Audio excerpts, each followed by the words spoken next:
Hey everybody, thanks for tuning in, and luckily, Peter Parker isn't the only Spider-Man in town. This is Ian here along with Chris. Hey, We are hot off scene Into the Spider-Verse. We have been waiting for this one to come out, and man, I'm just going to tell you up front, I had a lot of fun with this. This is continuing the year of Spider-Man. We've had everything from Marvel Spider-Man to awesome stuff in MCU with Infinity War, etc. And this is the latest chapter we had in it. yeah, no, this was a lot of fun. I thoroughly enjoyed it. Yeah, I was a little worried about some of the animation, how everything was going to gel going into this. Don't get me wrong, I love the style from the outside as I was watching the trailers and all this, but I was like, I wonder if they can keep all that consistent throughout. And hey, I can say it wasn't a clash at all. I thought, if anything, this gave this a really cool, really unique look, and really gave a chance to see characters in a kind of hyper stylized light that you wouldn't always. So, Yeah, no, the animation here, I agree with you. In fact, a lot of the previews and trailers and such, excuse me, gives you a good idea of what you're going to get here with the animation. But at the same time, yeah, you're a little apprehensive about it, I think.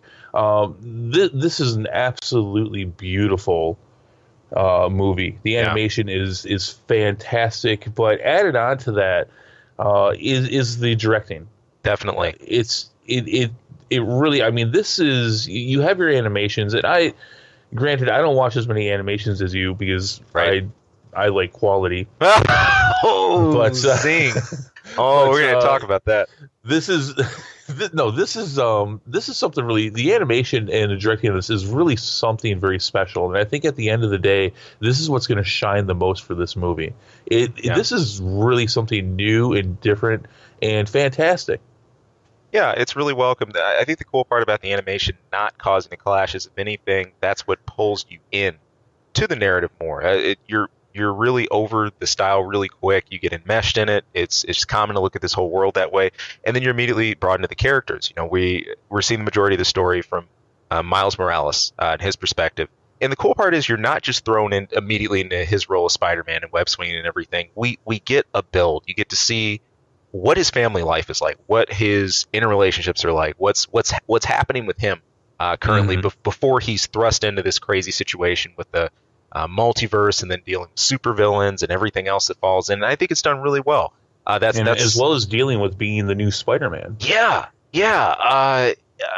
In a way that so many ways that he didn't expect to come into that. Honestly, the way that he's kind of put into the role of Spider-Man, I didn't expect it as early as it did, as it happens, especially with Fisk being at the center. By the way, Fisk never fails for me as a villain. He's just been on a roll lately. I loved him in Daredevil recently in latest season. I loved him here. And can I just comment, the hyper stylized, ridiculous, broad, stubby look he had worked here so well.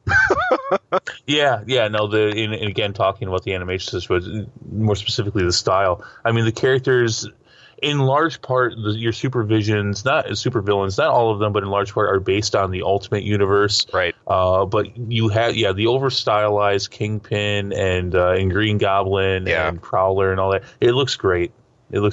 And one of the things I want to comment that you talked about was the movie does a masterful job of really setting up this new world. And it's something I want to point out for those who are listening to this who haven't seen the movie yet.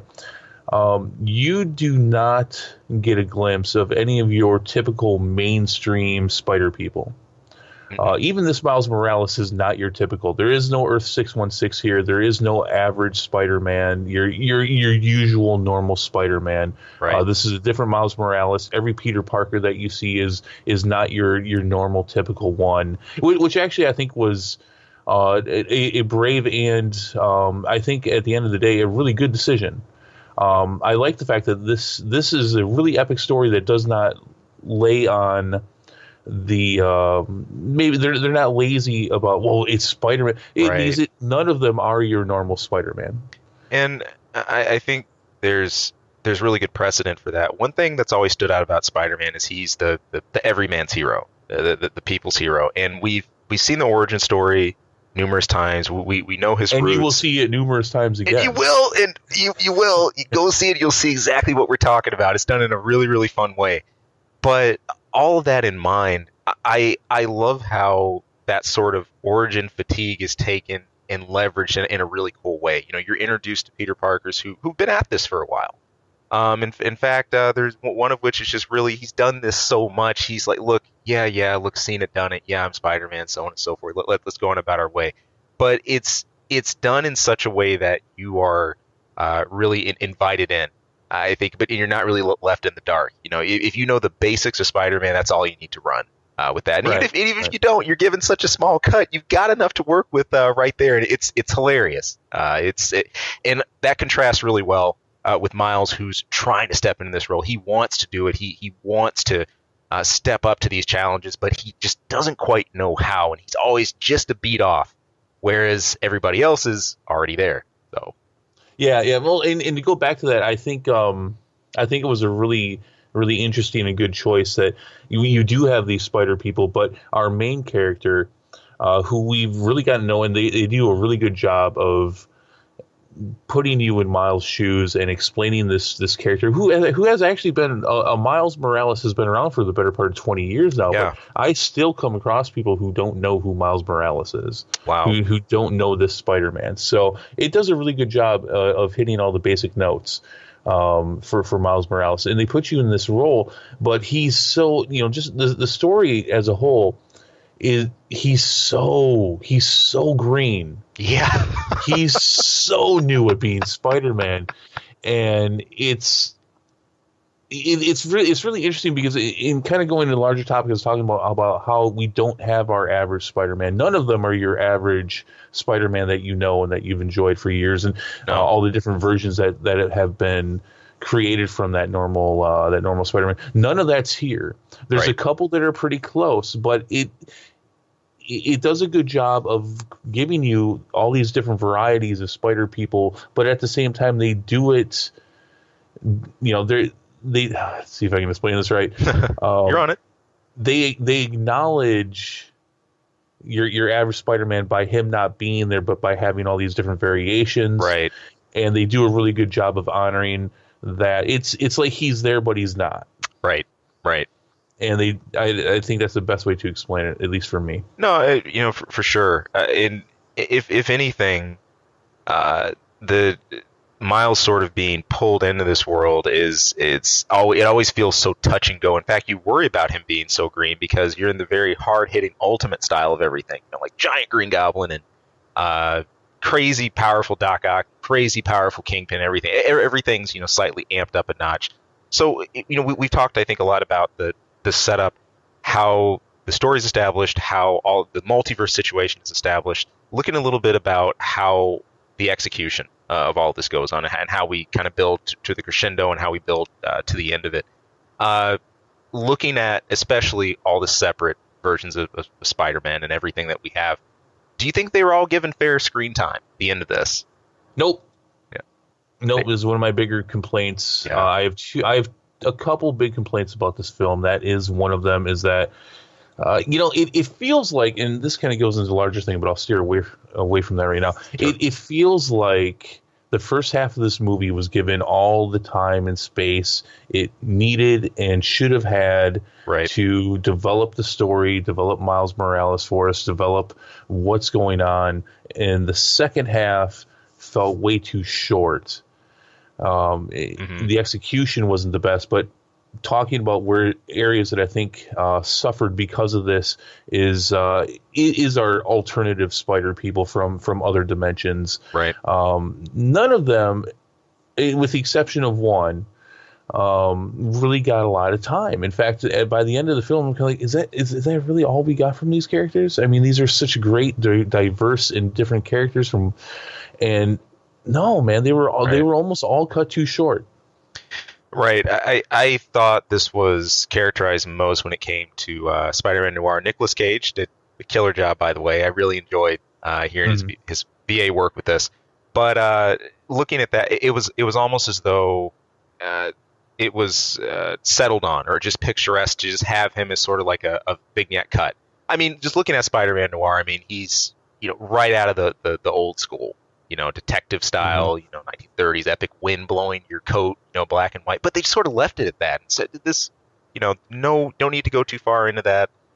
For what you have here, that's what you're going to be given. We're going to run with it. And, development wise, I almost felt his was even a little shorter than Spider-Gwen, because at least with Spider-Gwen you get a little bit of establishment between her and Miles.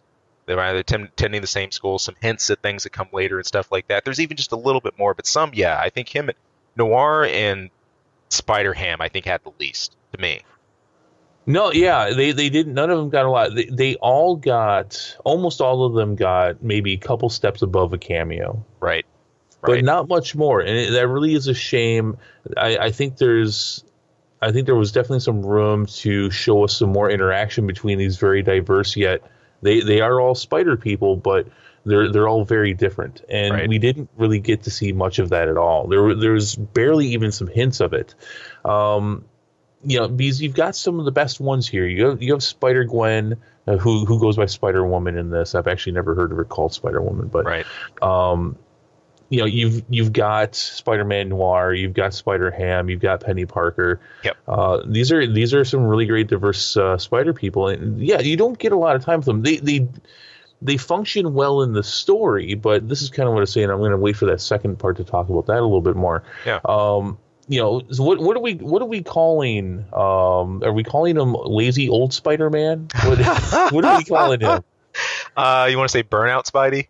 We'll go Burnout Spidey, Burnout Veteran Spidey. Yeah. You get a lot of time with him. He actually has a well fleshed out background. Yeah. And of course, he's the first alternate Spider-Man that you meet, and he has a larger attachment to Miles. That relationship's pretty important in the film. So you get some more out of him, but the rest of them, at least in definitely comparison, Spider-Gwen gets a little bit more. Right. And I really, out of all of them, I really feel like there was a lot there that got chopped. I agree. But yeah, the rest of them just like, hey, we're here. It's like, no, you're too cool. Wait, give me 5 more minutes of each guy. Yeah. I mean, these, when you're comparing this to previous multiverse Spider-Man stories, you have the current one, Spider-Geddon, which is going on in the Marvel Comics. And there's another one. Oh God, I can't remember the name of it. There was a huge one that happened a couple of years ago where they really introduced this. There's so many spider people. Yeah. It's crazy, and you can't expect them to do that here. But they picked some great ones. But then it's just like, but you just didn't do enough with them. And part of me says that might well be pedaling towards the sequel gears as those start turning. Because let's face it, okay, this is wide open to continue. I could easily see us seeing more of this. Getting more, especially by the little paneling we get at the very end of the movie. It's hilarious. You go to see this, stay after. You have to. It's like most of the other good Marvel You absolutely have to, because the best Spider-Man of them all is at the end. I'll say that. Oh man. My favorite Spider-Man is at the end. There's 2 after credit scenes. He's in the last one. I don't really know if the other after credit scene really counts as a scene. Right. It's a nod. It's a nod to Stan Lee and Steve Ditko. Yeah, which was really tasteful, by the way. Especially in this format, in an animation like this, in something that is doing such a nod to Spider-Man. Definitely. You've got the statements at the end, and then of course midway, during the film, I want to say, is this our first posthumous appearance for Stan Lee? It is. It's our first Stan Lee cameo since he's passed. I got a little misty eyed. Same.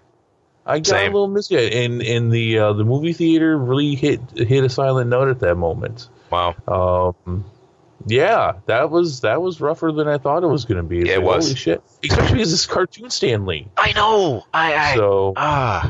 It's got me worried for Captain Marvel now. Do I need to bring some tissues? You're gonna need to brace for that.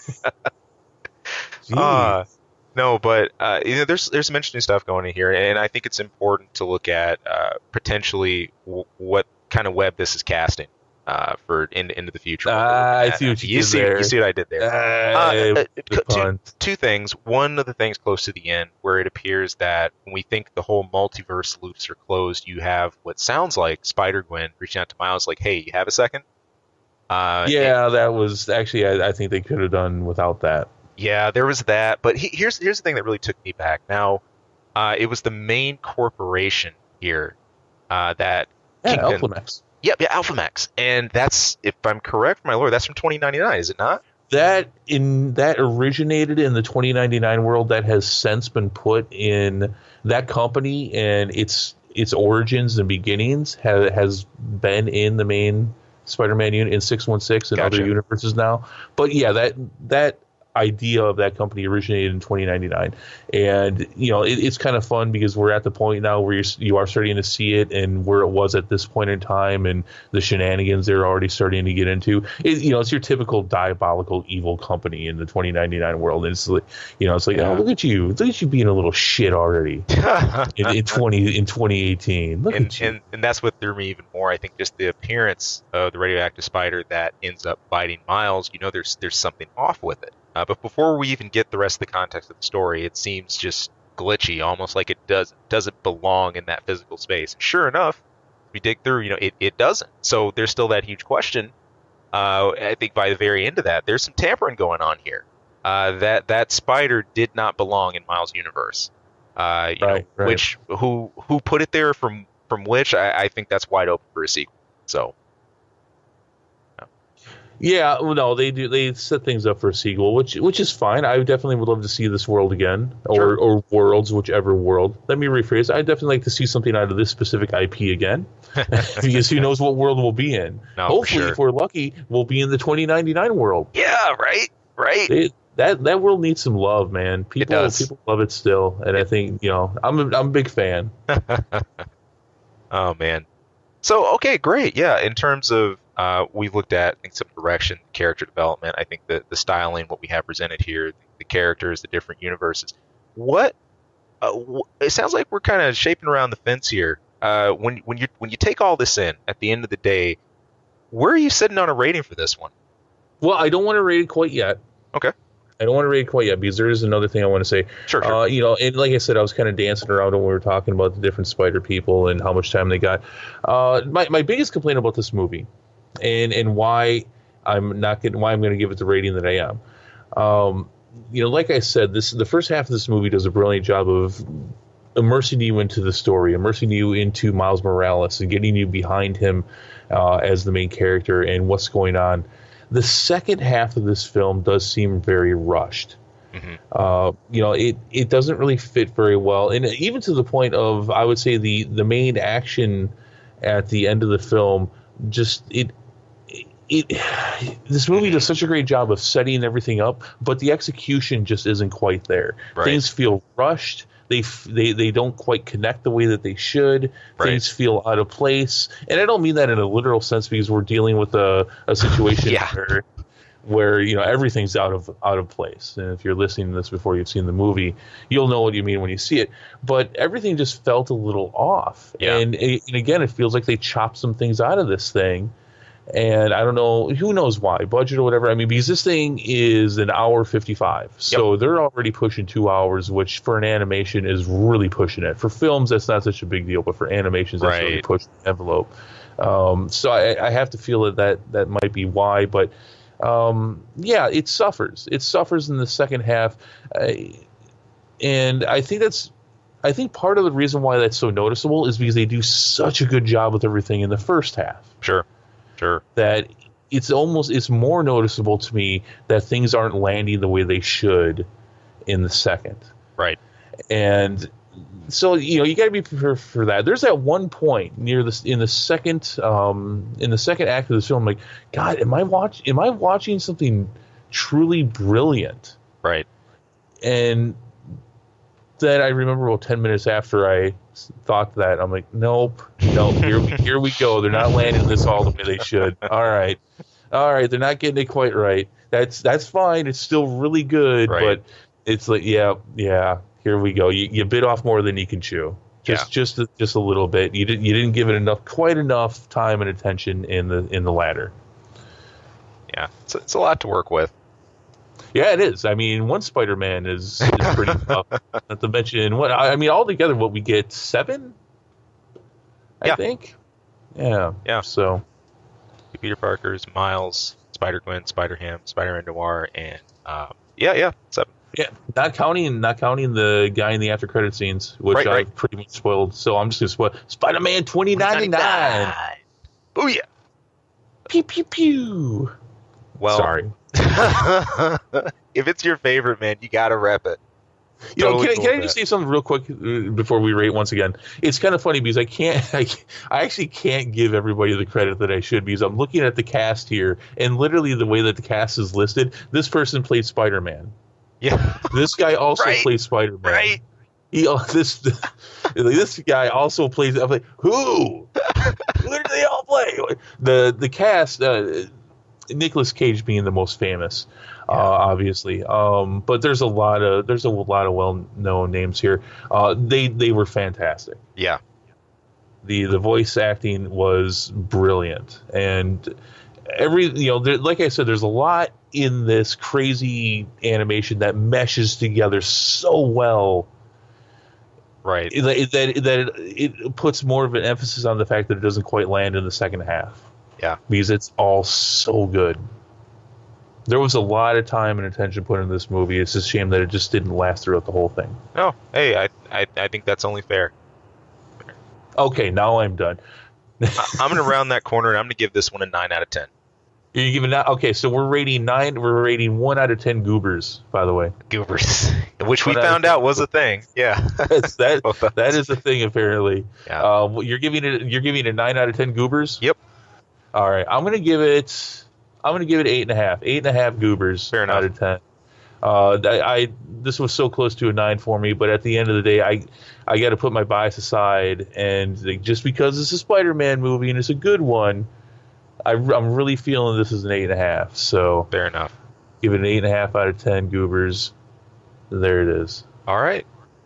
Well, you heard it here first, people. Hey, if you've seen this, tell us. We want to hear from you in the comment section. What did you think? What did you like? What did you not like? And if anything, who was your favorite Spider person? Yeah, please, that we can't wait to hear. Or was there one that you wanted to show up but you didn't see, or that you hope for in a sequel? All that good stuff. Hey, we want to hear it right here. Please post up in the comments and give us a heads up. Tell us what you liked, what you disliked. We would love to hear more from you guys. Yeah, don't forget to like and subscribe. Please. It helps us produce this content and everything else we're going to have rolling for our channel. So, hey, thank you again for tuning in. And until next time, stay tuned. Keep things locked right here for more reviews, more of our Let's Plays, and plenty more from our weekly show. You guys take care, and happy holidays. Hey people, thank you for tuning into this episode and taking a listen. If you like our content, if you like what you're listening to, or anything we go over, hey, please, we would not only love to hear more from you, but if great if you could throw some support. You can subscribe right below. Also, you can toss us a line anytime. That's ksongmedia@gmail.com. Of course, you can tune in for our channel anytime for movie reviews, game reviews, a lot of random wacky stuff. Who knows what you'll hear. And of course, our episode each week where we're bringing the nerdiest things we can find, pick up, and maybe not find. Maybe the stuff that just drops in our laps. But anyway, hey, thank you so much for tuning in. Thank you for listening. We hope to hear from you again later. Take care.